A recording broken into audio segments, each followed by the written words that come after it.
నిజానికి పోలీసులు ఉండటం వలన కొంతవరకు కంట్రోల్ చేయగలిగారు. ఓహ్! కంట్రోల్ చేయగలిగారు, కాపాడగలిగారు చాలామందిని. హ్మ్. అయితే ఇంతమంది జనం పోగవడానికి కారణం ఏమిటి అక్కడ? కేవలం సినిమాకి వెళ్ళాలనే క్యూరియాసిటీ మాత్రమే కాదు. హ్మ్. అల్లు అర్జున్ అక్కడికి వస్తున్నాడు హ్మ్. అనేది ఆ సమాచారం ఎస్ఎంఎస్ల రూపంలో అందరికీ సర్క్యులేట్ అయింది. ఓహ్! ఈ సర్క్యులేట్ అయిన తర్వాత వీళ్ళందరూ చేరిపోయారు అక్కడికి. ఆ సినిమా చూడటానికి ఉన్నటువంటి ప్రేక్షకులు మాత్రమే లేరు అక్కడ. చాలామంది బయట నుంచి వచ్చేసారు.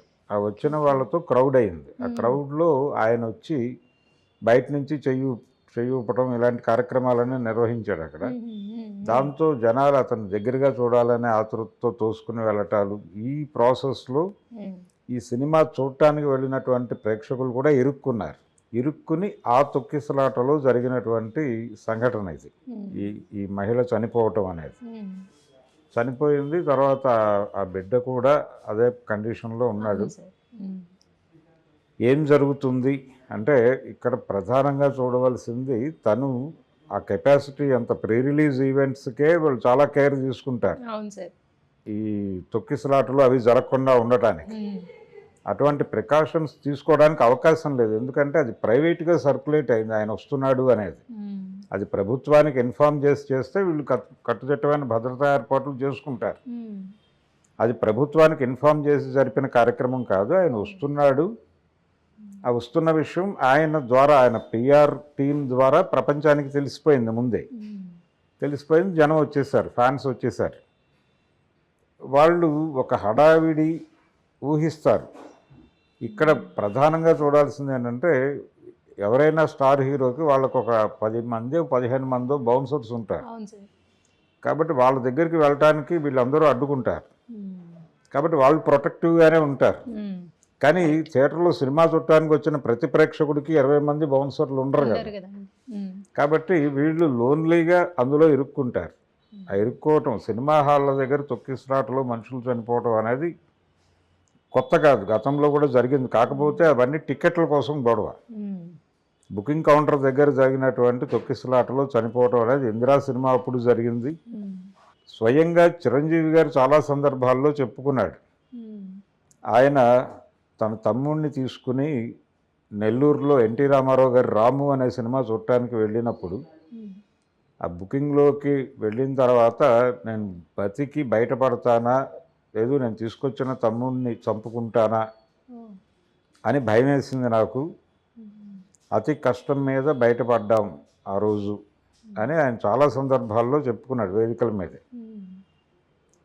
నిజమే, అది చాలా సందర్భాల్లో అలాంటి కండిషన్ ఉండేది ఇదివరకు. అంటే చిన్న ఒక మనిషి పట్టేటువంటి సిమెంట్ గోడల మధ్య క్యూలు ఉండేవి. ఆ క్యూల్లోకి ఎంటర్ అయిపోయిన తర్వాత బుకింగ్ ఎప్పుడు తెరుస్తారో తెలియదు, వీళ్ళకి గాలి ఆడదు. వీళ్ళ తలల మీద నుంచి నడుచుకుంటూ ఇంకో లేయర్ వెళ్ళిపోతూ ఉంటుంది. ఎన్టీఆర్ సినిమాలకి చాలా ఎక్కువగా జరిగేది ఇది. జరిగినప్పుడు కొంతమంది చనిపోయేవాళ్ళు ఆ థియేటర్ వాళ్ళు, లేకపోతే ఆ ప్రొడ్యూసర్లు, లేకపోతే ఎవరో వాళ్ళకి కొంత కాంపెన్సేషన్ ఇచ్చేవాళ్ళు అయిపోయేది అది. ఇందిరా సినిమా టైంలో కూడా అలాంటి సంఘటనలు జరిగినాయి.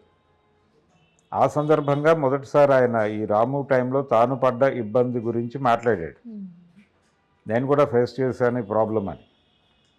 అప్పుడు ఆయన స్వయంగా బాధ్యత తీసుకుని ఆ బాధితులని వాళ్ళ కుటుంబాలను ఓదార్చడంతో పాటు వాళ్ళకు కొంత ఆర్థికంగా ఆసరా కల్పించే ప్రయత్నం చేశాడు. ఇప్పుడు కూడా జరగవలసింది అదే. ఇప్పుడు జరిగిన నష్టాన్ని ఎవరు భర్తీ చేయలేరు అనేది, ఇప్పుడు ఆవిడ ప్రాణాన్ని తిరిగి తీసుకురాలేరు కాబట్టి ఆ కుటుంబాన్ని ఆదుకోవటం అనేది ఖచ్చితంగా రెస్పాన్సిబుల్గా ఎవరు తీసుకోవాలి? మైత్రి మూవీ మేకర్సు, అలాగే ఈ ప్రోగ్రామ్ని బన్నీ అక్కడికి రావాలి అనే ప్రోగ్రామ్ ఎవరైతే డిజైన్ చేశారో వాళ్ళు బాధ్యత తీసుకోవాలి. పర్సనల్గా తనకొక రెస్పాన్సిబిలిటీ ఉండాలి. తన కోసం వస్తున్నటువంటి ప్రేక్షకులని తాను ఇబ్బంది పెట్టకూడదు. కాబట్టి పర్సనల్గా తను కూడా రెస్పాన్సిబుల్ అవుతాడు ఆ ఇన్సిడెంట్కి, బన్నీ కూడా. అందుకని తన బాధ్యత కూడా ఆ కుటుంబాన్ని ఆదుకోవటం అనేది బన్నీ బాధ్యత కూడా. అందుకని వీళ్ళందరూ కలిసి ఆ కుటుంబానికి ఒక సహాయం చేయవలసినటువంటి అవసరం ఉంది. వాళ్ళు కష్టాల్లో ఉన్నారు, ఒక తీరని లోటు అంటున్నాడు అతను. ఆ అమ్మాయి హస్బెండ్ మాట్లాడాడు ఈరోజు మీడియాతో. మాట్లాడుతూ మాకేం అర్థం కాలేదు అక్కడ ఏం జరుగుతుంది. జనరల్గా సినిమాకి వెళ్ళిన వాళ్ళు, టిక్కెట్లు ఉన్నవాళ్ళు నేరుగా లోపలికి వెళ్ళి కూర్చుని సినిమా చూసి బయటకు వచ్చేస్తామని అనుకుంటారు. ఇవన్నీ కూడా అనుకోకుండా జరిగే సంఘటనలు, ఇవి ఊహించి వెళ్ళరు. కాబట్టి సినిమాకి వెళ్ళటం తప్పు అనే ఆర్గ్యుమెంట్లోనే లోపం ఉంది. మీరు కేవలం బలానా వాళ్ళు మాత్రమే చూడటానికి అని చెప్పలేదు కదా, మీరు ఆన్లైన్లో ఓపెన్ చేశారు, అకౌంట్ బుకింగ్ ఓపెన్ చేశారు, ఎవరైనా బుక్ చేసుకుని వస్తారు అక్కడికి. ఇది మీకు ఆ విచక్షణ ఉండాలి. థియేటర్కి చాలామంది వస్తారు, ఫ్యామిలీస్ వస్తారు, ముసలి వాళ్ళు వస్తారు, లేదు వికలాంగులు వస్తారు. ఆ వచ్చిన వాళ్ళు ఇబ్బంది పడే వాతావరణాన్ని మనం కల్పించకూడదు అనేటువంటి స్పృహ వీళ్ళకు ఉండాలి, ఆ ప్రొడ్యూసర్లకు ఉండాలి, ఆ ప్రోగ్రామ్ డిజైన్ చేసిన వాళ్ళకు ఉండాలి. బన్నీతో అలా పైన చెయ్యి ఊపించాలి అని కొంతమంది అనుకుని ఉంటారు. ఆ అనుకున్న వాళ్ళకు ఉండాలి ఈ బుర్ర.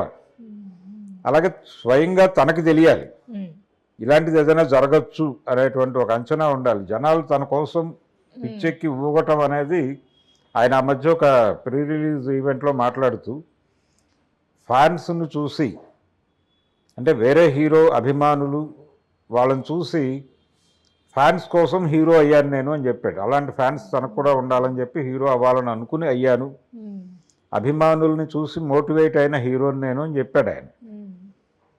అది ఆ వేవ్ ఉత్సాహంగా ఉంటుంది ఇలాంటివి ఏమీ జరగకపోతే. కానీ ఇలాంటివి జరిగే ఛాన్సెస్ ఉన్నాయి. ఉన్నప్పుడు వీటి గురించి పట్టించుకోవాల్సిన అవసరం మీకుంది. ఇలాంటివి జరిగినప్పుడు ఆ కుటుంబాలను ఆదుకోవాల్సిన బాధ్యత కూడా మీకు ఉంటుంది. అందుకని ఖచ్చితంగా దీనికి రెస్పాన్సిబుల్ వీళ్ళందరూ, ఆ సినిమా టీం రెస్పాన్సిబుల్, నిర్మాతల దగ్గర నుంచి బన్నీ వరకు అందరూ బాధ్యత వహించాల్సినటువంటి కార్యక్రమం తప్ప ఇందులో ఇది ప్రభుత్వ వైఫల్యమో లేకపోతే పోలీసుల వైఫల్యమో నిఘా వైఫల్యమో మరొకటనో కొట్టివేయటానికి లేదు. థియేటర్ యాజమాన్యానికి సంబంధించిన వ్యవహారం కూడా కాదు ఇది.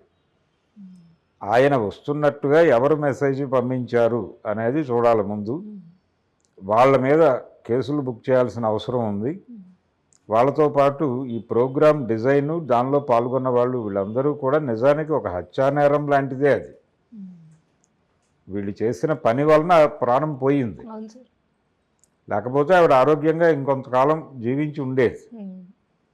కాబట్టి పోలీసులు చేయవలసిన పని ఏంటంటే ఇమ్మీడియట్గా దీని మీద కేసు బుక్ చేసి ఎవరెవరు డిజైన్ చేశారు ఈ కార్యక్రమాన్ని, ఆ హడావిడి సృష్టించిన వాళ్ళ మీద కేసులు బుక్ చేస్తే ఫర్దర్గా ఇలాంటివి జరగవు.